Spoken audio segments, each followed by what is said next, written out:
नमस्कार सभी प्यारे विद्यार्थियों। आज हम संस्कृत व्याकरण के बारे में अध्ययन करेंगे, जिसमें हम लकार, वचन और पुरुष के बारे में बात करेंगे। सबसे पहले हम बात करें संस्कृत में वचन।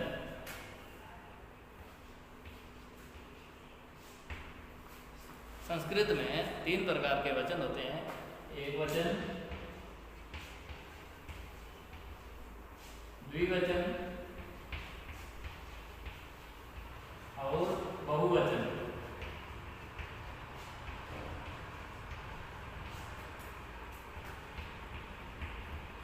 इस प्रकार हिंदी में 2 ही वचन होते हैं, एक वचन और द्विवचन। लेकिन संस्कृत में 3 प्रकार के वचन होते हैं, एक वचन, द्विवचन और बहुवचन।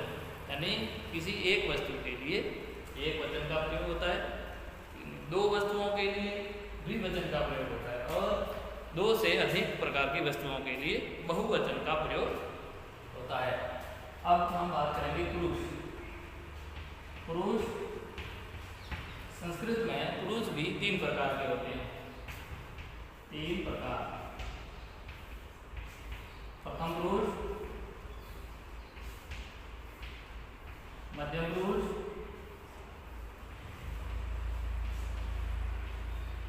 और उत्तम पुरुष। उत्तम पुरुष।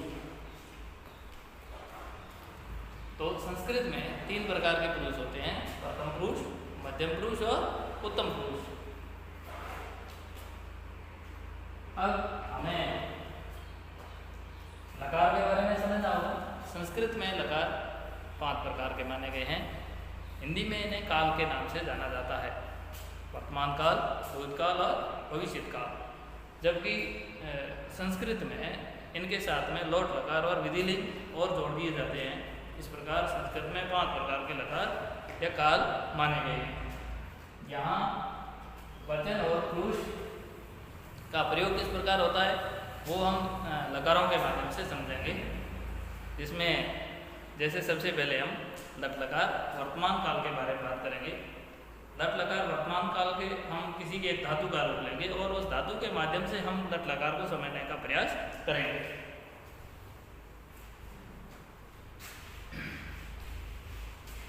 जैसे सबसे पहले हम बात करेंगे लट लकार के बारे में।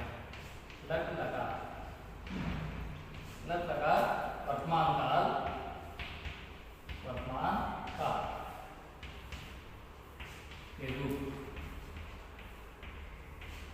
तो हमें ये समझना है कि संस्कृत में किसी प्रकार का सामान्य वाक्य समझने के लिए सबसे पहले हम लट लकार का प्रयोग करते हैं।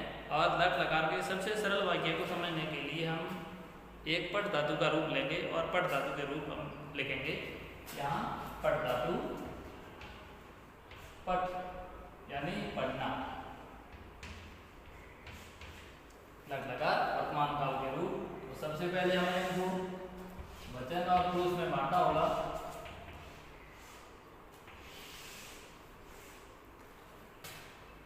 इधर पुरुष और वचन, एक वचन, द्विवचन और बहुवचन। यहाँ प्रथम पुरुष, मध्यम पुरुष और उत्तम पुरुष।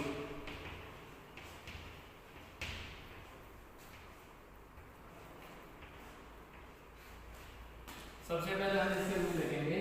जैसे पट धातु का पठति, पठतः, पठन्ति, पठसि, पठतः, पठत्, पठामि, पठावः, पठामः। इस प्रकार हम इनको समझ सकते हैं। प्रथम पुरुष पठति, पठतः, पठन्ति, पठ पठसी, पठः, पठत्, पठामि, पठाव, पठामः। प्रथम पुरुष में पठती, पठतः, पठन्ति। एक वचन पढ़ती है, द्विवचन पठतः, बहुवचन पठन्ति। जैसे हिंदी में एक सामान्य सा वाक्य है, वह पढ़ता है। जैसे वह पढ़ता है, वे दोनों पढ़ते हैं, वे दोनों पढ़ते हैं, और वे सब पढ़ते हैं, वे सब पढ़ते हैं। तो हम इस प्रकार समझ सकते हैं कि वह पढ़ता है, पढ़ता है क्रिया एक है, तो इसके लिए एक वचन का प्रयोग है। पढ़ता है, पढ़ते हैं, ये वर्तमान काल है, यहाँ वर्तमान काल के बारे में बात कर रहे हैं। वह पढ़ता है, वह के लिए इससे क्या आ रहा है, शह, और पढ़ता है। अगर शह तत्शब्द का एक वचन रूप है, तत्शब्द का एक वचन रूप है, तो यहाँ पढ़ना का भी प्रथम पुरुष का एक वचन रूप आएगा, पढ़ती, पढ़ती। वे दोनों पढ़ते हैं, तो यहाँ वे दोनों से मतलब है तब, पढ़ता, पढ़ता, पढ़ता इसलिए है कि तऊ द्विवचन है, और द्विवचन के लिए यहाँ पढ़ता शब्द का प्रयोग होता है। एक वचन पढ़ती, द्विवचन पढ़ता, तऊ पढ़ता, और वे सब है, तो ये बहुवचन है, वे सब बहुवचन में और तत्शब्द के रूप। इसके लिए आपको तत्शब्द के रूप भी ध्यान में रखने होंगे। सह, तऊ, ते, सातेता और तत्तेता नहीं। और वे सब है बहुवचन है, तो यहाँ बहुवचन की क्रिया है, बहुवचन के लिए सह, तऊ, ते आता है। पढ़ती, पढ़ता, पठन्ति, तो यहाँ ते बहुवचन है, बहुवचन का जरूर पड़ेगा पठन्ति। इस प्रकार हम इसी प्रकार मध्यम पुरुष के रूप और उत्तम पुरुष के रूपों को आसानी से समझ सकते हैं। यहाँ हमने पढ़ा पुरुष के बारे में, पुरुष तीन प्रकार के, प्रथम पुरुष, मध्यम पुरुष, उत्तम पुरुष, एक वचन, द्विवचन और बहुवचन, और क्रियाओं का लगातार वर्तमान काल के रूप में किस प्रकार से प्रयोग हुआ है, ये हमने आज इस क्लास में पढ़ा है। और अब हम बात करेंगे मध्यम पुरुष के बारे में। सबसे पहले सर्वनामों का ज्ञान होना जरूरी है। इसके लिए हमें तत्शब्द, अस्मत् शब्द और युष्मत् शब्द की जानकारी होना जरूरी है। अस्मत् शब्द कौन से होते हैं, युष्मत् शब्द कौन से होते हैं, और तत्शब्द कौन से होते हैं। तो यहाँ सर्वनामों की बात करें तो प्रथम पुरुष में कौन कौन से सर्वनाम आते हैं, मध्यम पुरुष में कौन कौन से सर्वनाम आते हैं, और उत्तम पुरुष में कौन कौन से सर्वनाम आते हैं, इसकी सामान्य जानकारी भी होना जरूरी है, जिसका मैं अभी बता देता हूँ। जैसे प्रथम पुरुष की बात करें, प्रथम पुरुष में तत्शब्द, तत्शब्द के रूप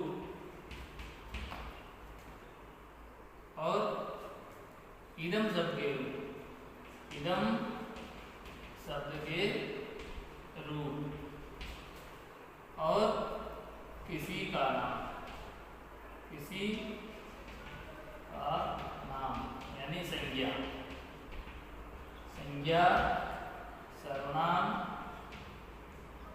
आदि सभी है वो प्रथम पुरुष में यानी प्रयुक्त होते हैं। किसी का भी नाम हो, चाहे संज्ञा है, सर्वनाम है, राम, श्याम, मोहन, हरि, किसी भी व्यक्ति का नाम है, या तत्शब्द के रूप है, सहतते, सातेता, तत्तेतानि, इनकी सातों विभक्तियाँ इदम शब्द के रूप है, और संज्ञा और सर्वनाम विशेषण आदि ये सभी है वो प्रथम पुरुष के कर्ता माने जाते हैं। और यहाँ अब हम बात करेंगे मध्यम पुरुष के बारे में। मध्यम पुरुष में केवल और केवल युष्मत् शब्द आते हैं। युष्मत् शब्द, युष्मत् शब्दों में तो हम युवाम और यूयम, तुम दोनों, तुम सब, तुम यानी तुम, युवाम यानी तुम दोनों, और यूयम यानी तुम सब। त्वम, युवाम, यूयम, ये तीन सर्वनाम है वो हमेशा युष्मत् शब्द में माने जाते हैं। युष्मत् शब्दों का प्रयोग हमेशा मध्यम पुरुष में ही होता है, और उत्तम पुरुष में अस्मत् शब्दों के रूपों का प्रयोग होता है। अस्मत् शब्दों के रूप होते हैं अहम, आवाम,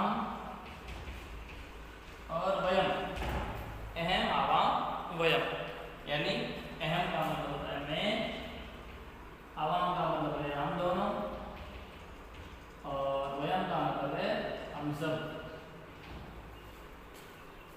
इन सर्वनाम शब्दों के साथ में सदैव उत्तम पुरुष की क्रियाओं का प्रयोग होता है, यानी ये तो सभी एवं करता है और ये सभी करता है। प्रथम पुरुष के कर्ता के साथ में प्रथम पुरुष की क्रिया का प्रयोग होता है। ये बात आपको अच्छे से समझनी है कि प्रथम पुरुष के कर्ता के साथ में सदैव प्रथम पुरुष की क्रिया का प्रयोग होता है। ध्यान ये रखना है, अगर कर्ता प्रथम पुरुष का एक वचन है, जैसे यहाँ लिखा हुआ है सहतौते, तत्शब्द का रूप है, तो प्रथम पुरुष का यहाँ लिख लेता हूँ सहतौते, तो आपको यह समझना होगा कि तत्शब्द के सह एक वचन है तो इसके साथ में एक वचन क्रिया का प्रयोग होगा, तो द्विवचन है तो इसके साथ में द्विवचन क्रिया का प्रयोग होता, और ते वो बहुवचन है इसलिए इसके साथ में प्रथम पुरुष की बहुवचन क्रिया का प्रयोग होगा।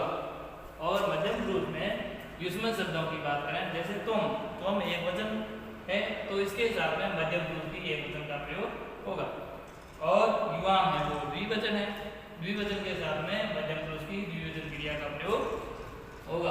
और अहम, जैसे अहम उत्तम पुरुष का है वो कारक है, उत्तम पुरुष के सर्वनाम के साथ में सदैव उत्तम पुरुष की क्रिया का प्रयोग होता है। ध्यान ये रखना है, जिस वचन और पुरुष के साथ में जिस वचन का प्रयोग हुआ है, जिस कर्ता का प्रयोग हो, मतलब आपको यह समझना है कि कर्ता जिस वचन पुरुष का हो, क्रिया भी उसी वचन और उसी पुरुष की आनी चाहिए। इस प्रकार आपको सामान्य से वाक्यों को समझना होगा, जिसके लिए हम सामान्य से 4 वाक्य लिखेंगे, उन वाक्यों को आपको समझना है।